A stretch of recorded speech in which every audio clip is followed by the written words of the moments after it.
महात्मा गौतम बुद्ध को बौद्ध धर्म का संस्थापक कहा जाता है। उन्होंने वर्षों बोध गया के बोधि वृक्ष के नीचे बैठकर तपस्या की और इसके बाद उन्हें दिव्य ज्ञान की प्राप्ति हुई। बुद्ध ने अपने विचारों और उपदेशों से पूरे संसार को शांति और अहिंसा का मार्ग दिखाया। इसलिए कहा जाता है कि बुद्ध के विचार आपका जीवन बदल सकते हैं। बुद्ध की आज की अमृतवाणी में आपको बताएंगे गौतम बुद्ध से जुड़ी एक ऐसी कहानी के बारे में जिससे आपके जीवन में खुशियां ही खुशियां रहेंगी, क्योंकि बुद्ध का मानना है कि यह पूरी तरह से आप पर ही निर्भर करता है कि आप खुशी या गम क्या लेना पसंद करते हैं। एक बार बुद्ध एक गांव से गुजर रहे थे, लेकिन उस गांव में लोगों के बीच गौतम बुद्ध को लेकर गलत धारणा थी, जिस कारण वो बुद्ध को अपना दुश्मन मानते थे। जब उस गांव में बुद्ध आए तो गांव वाले उन्हें बहुत भला बुरा कहने लगे और बधुआएं देने लगे, लेकिन इसके बावजूद भी बुद्ध गांव वालों की बात शांति से और मुस्कुराकर चुपचाप सुनते रहे। गांव वालों ने देखा कि उनकी बातों का बुद्ध पर कोई असर नहीं हो रहा है और वे विनम्रता से उनकी बातें सुन रहे हैं। गांव वाले जब बोलते बोलते थक गए तो आखिर में बुद्ध ने कहा कि यदि आप सभी की बातें समाप्त हो गई हो तो मैं अब प्रस्थान करूं।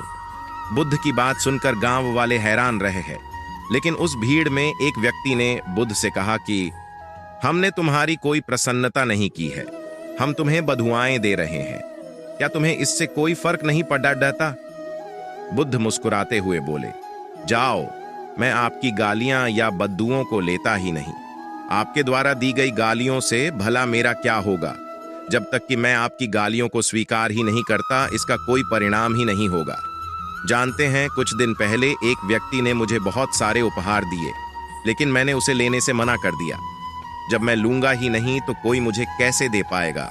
बुद्ध ने पूछा, बताइए, अगर मैंने उपहार नहीं लिया तो उपहार देने वाले व्यक्ति ने क्या किया होगा? भीड़ बीच में से किसी ने कहा, व्यक्ति ने अपने उपहार को अपने पास रख लिया होगा। बुद्ध ने कहा, मुझे आप सब पर इसलिए दया आती है क्योंकि मैं आपकी इन गालियों को लेने में असमर्थ हूं और आपकी ये गालियां आपके पास ही रह जाएंगी। सीख। भगवान गौतम बुद्ध के जीवन से जुड़ी इस कहानी से यह सीख मिलती है कि हम अक्सर अपने दुखों का कारण दूसरों को समझते हैं, लेकिन असल में यह हम पर ही निर्भर करता है कि हम वास्तव में क्या लेना चाहते हैं, खुशी या गम, उदासी या मुस्कान। यकीन मानिए, ये छोटी सी कहानी जीवन में एक बड़ा बदलाव ला सकती है।